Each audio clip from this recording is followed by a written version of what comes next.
அனைவருக்கும் வணக்கம். இன்னைக்கு நம்மளுடைய சேனலில் என்ன பதிவுகள்லாம் பார்த்து தெரிஞ்சுக்க போகிறோம் அப்படின்னு பார்த்தீங்கன்னா, மகர ராசி நேயர்கள் அனைவருக்குமே அடுத்து வரக்கூடிய 7 நாட்களானது எப்படிப்பட்ட நாட்களாக அமைய போகிறது, அவங்க என்ன விஷயங்களெல்லாம் ரொம்ப கவனமாக இருக்கணும், அது மட்டும் இல்லாமல் இந்த 7 நாட்களானது அவங்களுக்கு எப்படிப்பட்ட மாற்றத்தையும் என்ன மாதிரியான விஷயங்கள் எல்லாம் நிகழ்த்தி கொடுக்க போகுது, மேலும் இவங்க ராசியில் கிரகங்களுடைய அமைப்பு இந்த 7 நாட்களில் எப்படி அமைஞ்சிருக்கு, இதனால் என்ன விஷயங்கள் செய்யணும் செய்யக்கூடாது என்பதை பற்றி தாங்க நம்ம இன்னைக்கு இந்த வீடியோ பதிவுகள் முழுமையாக பார்த்து தெரிஞ்சுக்க போகிறோம்.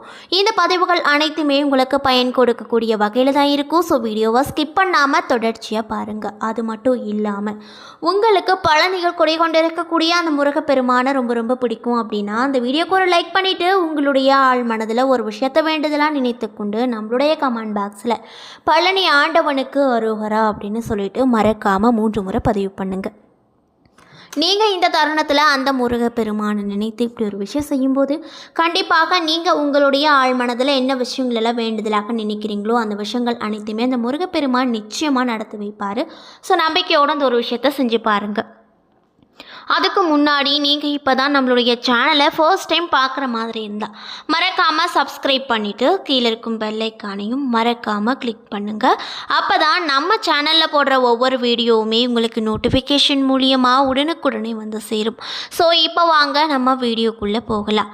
ஸ்ரீ வாராகியம்மன் ஜோதிட நிலையத்தில் உங்களுடைய பிரச்சனைகள் எதுவாக இருந்தாலுமே அதற்கு உடனடியாக தீர்வு சொல்லப்படுதுங்க. அது மட்டும் இல்லாமல் இவங்க நிறைய பிரபலங்களுக்கும் ஜோதிடம் பார்த்துருக்காங்க. அந்தளவுக்கு ரொம்ப பிரபலமான ஜோதிடரும் கூட. ஸோ நீங்களும் உங்களுக்கு இருக்கக்கூடிய அனைத்து விதமான பிரச்சனைகளுக்கும் உடனடியாக தீர்வு காணணும் அப்படின்னு நினச்சா டிஸ்கிரிப்ஷனில் உங்களுடைய கான்டாக்ட் நம்பர் ஆட் பண்ணியிருக்கோம். ஸோ மறக்காமல் தொடர்பு கொண்டு பயன்பெற்றுக்கோங்க. திருக்கணித பஞ்சாங்கத்தின் படி நவகிரகங்களின் சஞ்சாரத்தை பார்ப்பதால் சூரியன் மிதுன ராசியில் இருக்கார், செவ்வாய் மேச ராசியில் இருக்கார், புதன் கடக ராசியில் இருக்கார், மேலும் ரிஷபத்தில் குரு சஞ்சரிக்கிறாரு, சுக்கிரன் மிதுன ராசியில் அமர்ந்திருக்காரு, மேலும் 7ஆம் தேதி அன்று கடகத்திற்கு செல்ல போகிறாரு, மேலும் கும்பத்தில் சனி பகவான் அமர்ந்திருக்கிறாரு, மீனத்தில் ராகு பகவானும் கன்னியில் கேது பகவானும் சஞ்சரிக்கிறாரு. மேலும் இந்த வாரத்தில் வேறு கிரக மாற்றங்கள் எதுவும் இல்லை அப்படின்னு சொல்லப்படுது. அதே போல் சந்திரன் இந்த வாரம் மிதுனம், கடகம், சிம்மம் ஆகிய ராசிகளில் பயணம் செய்கிறாரு. மேலும் துலாம், விருச்சிகம், தனுசு ஆகிய ராசிக்காரங்களுக்கு சந்திராஷ்டமம் இருப்பதால் எந்த ஒரு செயலும் செய்தாலுமே அதில் முழு கவனத்தோடு நிதானத்தோடு செய்வது நல்லது அப்படின்னு சொல்லப்படுதுங்க. மேலும் இந்த வாரம் கிரகங்களின் சஞ்சாரம் மற்றும் கூட்டணி பார்வைகளால் இந்த மகர ராசி நேயர்கள் அனைவருக்குமே அடுத்து வரக்கூடிய 7 நாட்கள் எப்படிப்பட்ட நாட்களாக அமைய போகிறது என்பதை பற்றி முழுமையாக இந்த வீடியோவில் பார்க்கலாங்க. ஸோ வீடியோவை ஸ்கிப் பண்ணாமல் தொடர்ச்சியாக பாருங்கள். வியூகங்கள் மூலம் வெற்றிகளை காணும் மந்தனின் ஆதிக்கம் பெற்றிருக்கக்கூடிய ராசிக்காரங்க யார் அப்படின்னு பார்த்தீங்கன்னா இந்த மகர ராசிக்காரங்க தாங்க. மேலும் சூரிய பகவான் உங்கள் ராசியில் இந்த 7 நாட்களில் 6வது இடத்துல அமர போகிறாரு. இதனால் ஹோட்டல் தொழிலில் நீங்கள் புதிய தெம்போடு இறங்குவீங்க. மேலும் உணவுப் பொருட்கள் விற்பனை அபாரமான லாபத்தை கொண்டு வந்து சேர்க்கக்கூடிய வகையில் தான் சூரிய பகவான் உங்களுக்கு நற்பலன்களை கொடுக்க போகிறாரு. மேலும் வெளிநாட்டில் இருந்து நல்ல செய்திகள் வந்து சேரும். ஏற்றுமதி இறக்குமதி தொழிலுக்கு வேண்டிய அரசு அனுமதியும் இந்த காலகட்டத்தில் நிச்சயமாக கிடைக்க போகுது அப்படின்னு சொல்லப்படுது. இதற்கான வாய்ப்பை சந்திர பகவானுடைய இடப்பெயர்ச்சி ஏற்படுத்தி கொடுக்கும் அப்படின்னு சொல்லப்படுதுங்க. மேலும் செவ்வாய் பகவான் உங்கள் ராசியில் இந்த 7 நாட்களில் 4வது இடத்தில் அமர்வதால் பூர்வீக சொத்துக்களில் இருந்து வந்த வில்லங்கத்தை தீர்ப்பதற்காக காவல் நிலையத்திற்கு நீங்கள் செல்வீங்க. அது மட்டும் இல்லாமல் சொந்த சகோதரியே சொத்துக்காக வழக்கு தொடுப்பார்கள். மேலும் புதன் பகவான் இந்த காலகட்டத்தில் உங்களுடைய ராசியில் 7ஆம் இடத்துல அமர்வதால் திட்டம் போட்டு செய்கின்ற காரியங்கள் கூட சில நேரத்தில் எதிர்மறையான பலன்களை கொடுக்கும் அப்படின்னு சொல்லப்படுது. அதாவது நீங்கள் ஒரு விஷயத்துக்காக பிளான் பண்ணி அந்த விஷயத்தை செய்வீங்க, நல்லபடியாக முடியும் அப்படின்னு நினச்சிட்டு இருக்க காரியம் கூட உங்களுக்கு எதிர்மறையான பலன்களை தாங்க கொடுக்கும். இதெல்லாமே புதன் பகவானால் நடக்க போகுது. மேலும் குரு பகவான் உங்கள் ராசியில் இந்த 7 நாட்களில் 5வது இடத்தில் அமர்வதால் வீம்பாக செய்கின்ற காரியங்கள் கூட சில நேரங்களில் வெற்றியை கொடுக்கும். அதே போல் சுக்கிர பகவான் இந்த 7 நாட்களில் 6 மற்றும் 7ஆம் இடத்தில் அமர்வதால் எவ்வளவுதான் சமாதானம் படுத்தினாலும் மனைவியிடம் நல்ல பெயர் எடுப்பது சாதாரண காரியம் கிடையாது. மேலும் சனி பகவான் இந்த காலகட்டத்தில் உங்களுடைய ராசியில் 2ஆம் இடத்துல அமர்வதால் அரசு வேலையில் இருக்கக்கூடியவங்களுக்கு ஃபைலில் கையெழுத்து போடும்போது எச்சரிக்கையாக இருக்க வேண்டும் அப்படின்னு சொல்லப்படுது. மேலும் கேது பகவான் உங்கள் ராசியில் இந்த காலகட்டத்தில் 3வது இடத்துல அமர்வதால் சகோதரியின் வெளிநாட்டு பயணத்திற்கு பண உதவி நீங்கள் இந்த காலகட்டத்தில் செய்வீங்க.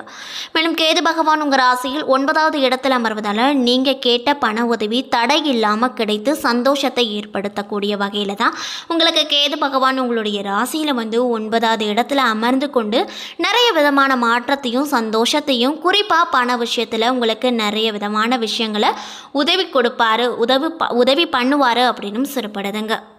மேலும் மகர ராசியில் உத்திராடம் 2, 3, 4 பாதங்கள், திருவோணம், அவிட்டம் 1, 2 பாதங்கள் என 3 நட்சத்திரங்கள் இருக்கு.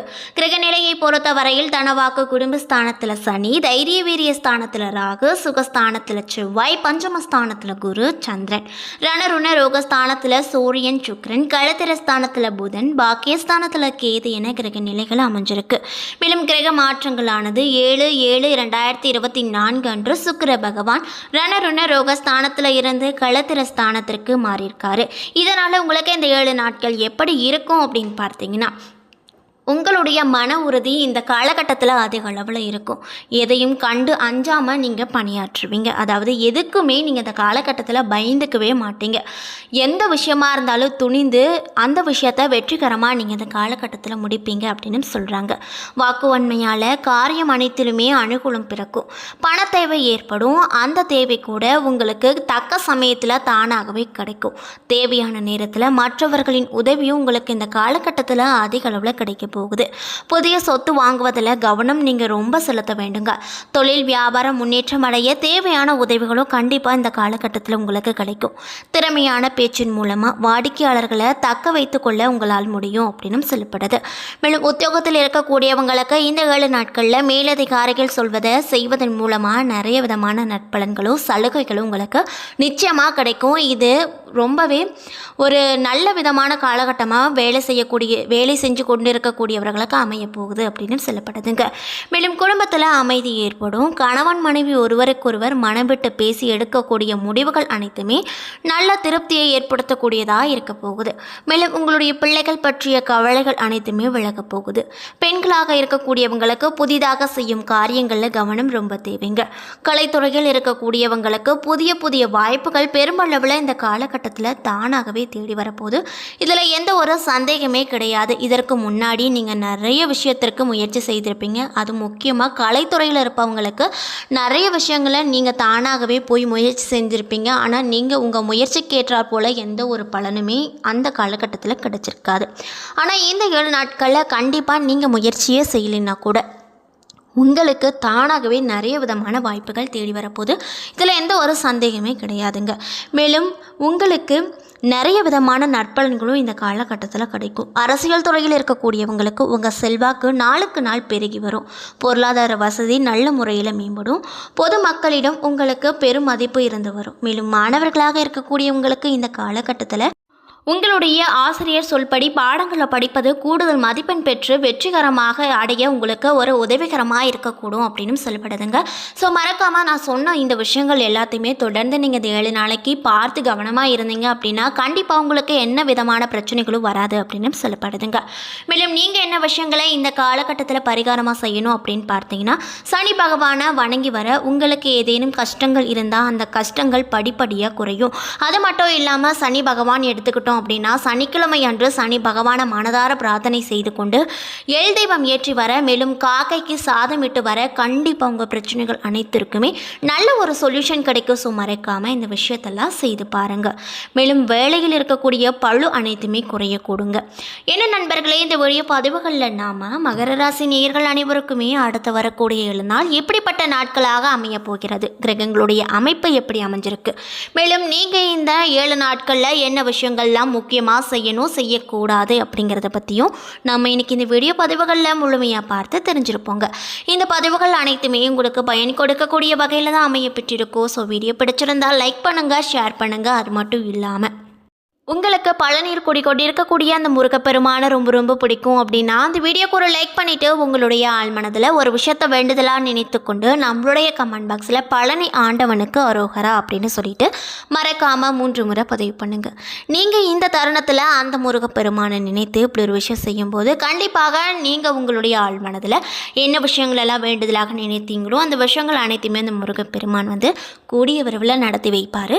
ஸோ நம்பிக்கையோடு அந்த ஒரு விஷயத்தை செஞ்சு பாருங்கள். அதுக்கு முன்னாடி நீங்கள் இப்போ தான் நம்மளுடைய சேனலை ஃபர்ஸ்ட் டைம் பார்க்குற மாதிரி இருந்தால் மறக்காமல் சப்ஸ்கிரைப் பண்ணிவிட்டு கீழே இருக்கும் பெல் ஐக்கானையும் மறக்காமல் கிளிக் பண்ணுங்கள்.